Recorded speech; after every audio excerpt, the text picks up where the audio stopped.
Assalamualaikum warahmatullahi wabarakatuh.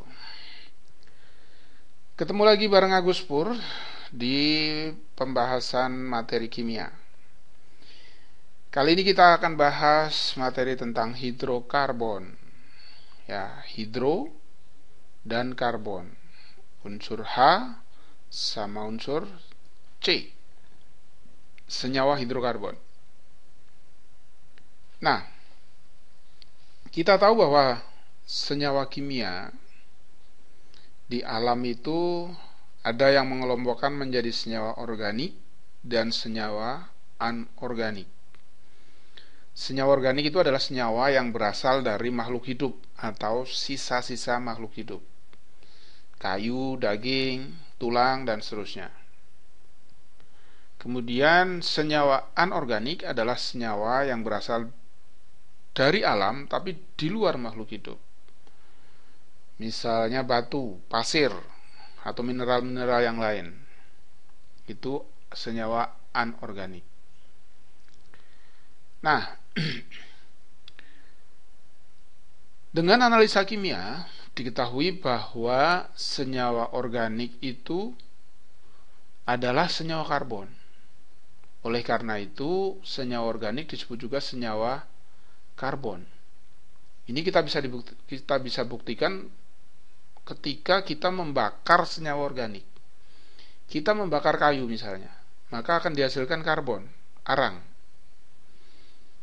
Kita membakar daging misalnya, kita sedang memanggang sate sampai kosong, nah itu hasilnya juga karbon.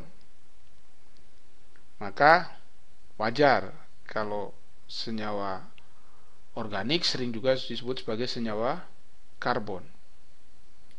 Sampai dengan tahun 1828 ketika Friedrich Wöhler, seorang ilmuwan Jerman, berhasil membuat urea, suatu senyawa organik, ketika memanaskan larutan amonium cyanat, ya, ini dihasilkan senyawa organik. Jadi amonium cyanat ini adalah senyawa anorganik. Ketika dipanaskan oleh Wöhler, ternyata menghasilkan urea. Nah, urea ini adalah senyawa organik. Ureum, kita tahu ureum itu air kencing ya.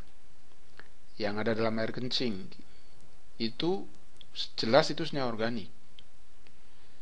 Nah, dengan penemuan ini anggapan bahwa senyawa organik harus berasal dari makhluk hidup itu terpatahkan. Maka sejak itu penemuan di bidang senyawa karbon sintetik ya itu berkembang pesat. Jadi sejak penemuan itu jutaan senyawa organik telah dapat dibuat di lab. Ya. Ini senyawa karbon yang sintetik istilahnya. Misalnya plastik, nilon, karet sintetik, kulit sintetik. Itu adalah contoh-contoh senyawa karbon sintetik. Ya. Nah, senyawa organik ini mendapat perhatian didiskusikan atau dibahas khusus di kimia misalnya, itu karena yang pertama jumlahnya yang sangat banyak. Di alam ini jumlah senyawa organik banyak sekali. Kemudian yang kedua, perannya yang sangat penting bagi makhluk hidup. Misalnya karbohidrat, protein, deoksiribonukleik acid atau asam deoksiribonukleat, kemudian hormon dan sebagainya. Itu adalah senyawa-senyawa organik yang sangat penting dan sekaligus strategis. Maka senyawa organik ini atau senyawa karbon ini dibicarakan khusus, mendapat perhatian yang cukup besar dari para ilmuwan karena perannya yang sangat penting dan strategis. Nah, atom karbon itu juga unik. Artinya unik itu memiliki ciri khusus yang atom lain relatif tidak punya. Yang pertama, unsur karbon itu mempunyai 4 elektron valensi. Bukan hanya 4 elektron ini yang menjadi istimewa, tetapi karena ya karbon ini nomor atom 6, ini konfigurasinya kan 24 atom karbon itu. Kulit K 2, kulit L 4. Jadi elektron valensinya 4. Kalau struktur Lewisnya seperti ini, 1, 2, 3, 4. Belum stabil karena belum 8, belum oktet ya kan. Kalau dengan hidrogen, ya elektron valensinya 1, nomor atomnya 1, elektron valensinya 1. Ini seperti ini. Ya, yang merah itu punya hidrogen. Ya, satu lagi. Nah, seperti ini. Oke, seperti ini. Jadi untuk dapat membentuk struktur oktet, karbon itu membutuhkan 4 hidrogen. Ya, CH4 ini, seperti ini. Atau seperti ini misalnya. Bisa juga seperti ini strukturnya. C-nya 2 hanya ada 6.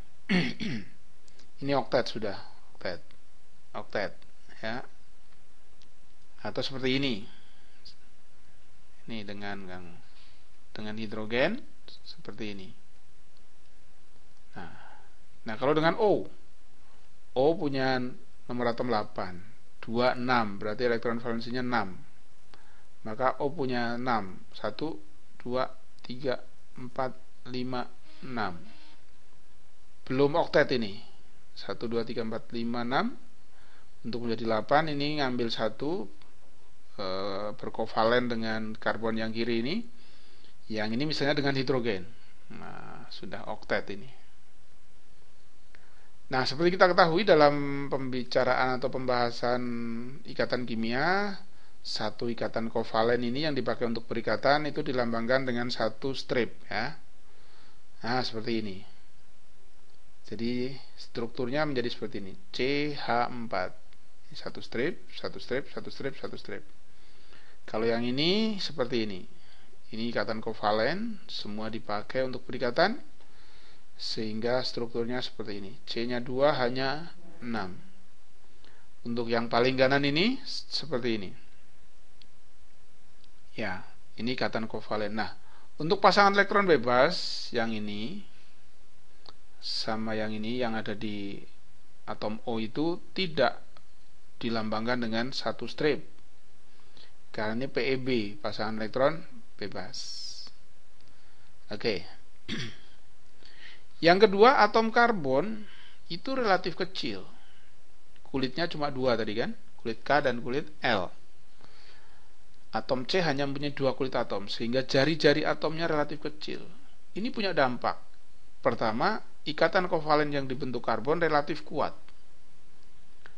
Yang kedua, karbon dapat membentuk ikatan rangkap dan ikatan rangkap 3 untuk antar karbonnya. Rangkap 2 itu seperti ini. Nah, kalau rangkap 3 itu yang seperti ini. Nah, seperti ini. Itu keistimewaannya. Ya, kita tahu bahwa kekuatan ikatan kovalen itu bergantung pada jari-jari atom yang berikatan. Makin besar jari-jari atom ikatan kovalen, makin lemah, dan sebaliknya. Makin kecil berarti makin kuat. Karbon itu kecil, maka ikatan kovalennya kuat. Yang kedua, ikatan rangkap hanya dapat dibentuk oleh atom yang relatif kecil, yaitu unsur periode kedua dan beberapa unsur periode ketiga. Unsur periode keempat tidak dapat membentuk ikatan rangkap. Nah, karbon itu ada di periode kedua, sehingga bisa membentuk ikatan rangkap seperti ini. Ya. Oke. Karbon itu juga dapat membentuk rantai atom karbon. Antar C itu bisa bergandeng-gandeng. Ini belum ada gandengannya antar C. Kalau ini yang paling dasar, yang paling sederhana dari hidrokarbon. Nah, mulai C2 ini dia mampu bergandengan antar karbonnya. Ada juga yang rangkap seperti ini antar karbonnya. Ada juga yang siklis seperti ini. Ya. Ada juga yang berselang-seling seperti ini. Siklis, selang-seling, rangkap, tunggal, rangkap, tunggal, rangkap, tunggal. Jadi rantai atom karbon itu sangat bervariasi. Ini keistimewaan atau keunikan juga dari atom karbon. Nah, dalam rangkaian ikatan antar karbon, posisi atom karbon berbeda-beda. Perhatikan ini. Ya, seperti ini. Ini bahkan jumlahnya bisa puluhan ribu ini. Bergandeng-gandeng seperti ini, berangkai seperti ini. Katakanlah kita beri nomor aja ini, 1, 2, 3, 4, 5 dan seterusnya. Perhatikan posisinya ini berbeda-beda. Atom C yang ini tentu saja beda dengan nomor 5 ini. Nah, ada 4 kategori berdasarkan posisi karbon di dalam rangkaian karbon ini. Yang pertama adalah atom C primer, yaitu atom C yang terikat satu atom C lain. Seperti nomor 4. Ini hanya terikat pada atom C nomor 5. Nomor 1. Ini hanya terikat pada satu atom C, yaitu nomor 5. Terus nomor 2. Ini terikat hanya pada atom C nomor 6. Nomor 3. Ini hanya terikat ke nomor 9. Nomor 11. Ini hanya terikat ke nomor 10. Nomor 15. Kemudian nomor 18. Nomor 19. Nomor 13. Dan nomor 16. Itu atom C primer. Atom C yang terikat satu atom C yang lain. Ini. Misalnya nomor 15 ini hanya terikat pada atom C nomor 9. Kemudian yang kedua adalah atom C sekunder. Atom C yang terikat dua atom C lain. Misalnya nomor 12 ini. Ini terikat pada atom C nomor 5 dan nomor 16. Jadi terikat di dua atom C lain. Nomor 8. Ini terikat di atom C nomor 7 dan di nomor 9. Dua atom C lain. 1, 2. Nomor 10. Ini terikat pada nomor 9 dan nomor 11. Nomor 14. Ini terikat pada atom C nomor 7 dan nomor 17. Ini yang namanya atom C sekunder. Kemudian yang ketiga atom C tersier, yaitu atom C yang terikat 3 atom C yang lain. Misalnya nomor 17. Ini terikat di atom C atas 14, kanan 18, ke bawah 19. Jadi 3. 1, 2, 3. Mana lagi? Nomor 7. Nomor 7 itu ke kiri 1, ke kanan 1, ke bawah 1. Jadi terikat pada 3 buah atom C yang lain. Nomor 7 ini. Ke nomor 6, ke nomor 8, dan ke nomor 14. Ada lagi enggak? Nomor 17. Ini ya. Ke nomor 14, ke nomor 18, dan ke nomor 19. Dan yang terakhir adalah atom C kuarterner. Adalah atom C yang terikat 4 atom C lain. Misalnya nomor 5 ini. Nomor 5 itu terikat ke 4 atom C lain. Ke atas nomor 1, ke kiri nomor 4, ke kanan nomor 6, ke bawah nomor 12. Atom C nomor 12 ini. Jadi terikat pada 4 atom C yang lain. Nomor 6 juga begitu. Ke kiri, ke atas, ke kanan, ke bawah. Terus mana lagi? Nomor 9. Ke kiri nomor 8, ke atas nomor 3, ke kanan nomor 10, ke bawah nomor 15. Demikian. Jadi ini. Ya. Oke. Itu posisi atom karbon dalam rangkaian ikatan antar C. Nah, misalnya ada soal seperti ini. Mana ini yang primer? Nomor 6, nomor 1, nomor 2, nomor 15, nomor 19, nomor 22, nomor 25, nomor 20, nomor 17. Itu yang primer. Ada lagi nomor 4. Ya. Itu yang primer. Terus yang sekunder nomor 7, nomor 11, nomor 5, nomor 3, nomor 13, nomor 14, nomor 18, nomor 23, nomor 24. Itu sekunder. Kemudian yang tersier nomor 10. Mana lagi? nomor 21. Ya, tersier. Yang kuarterner nomor 8. Nomor 12. Ada lagi? Tidak ada. Oke. Demikian. Sementara kita lanjutkan di episode berikutnya. Mudah-mudahan bermanfaat. Assalamualaikum warahmatullahi wabarakatuh.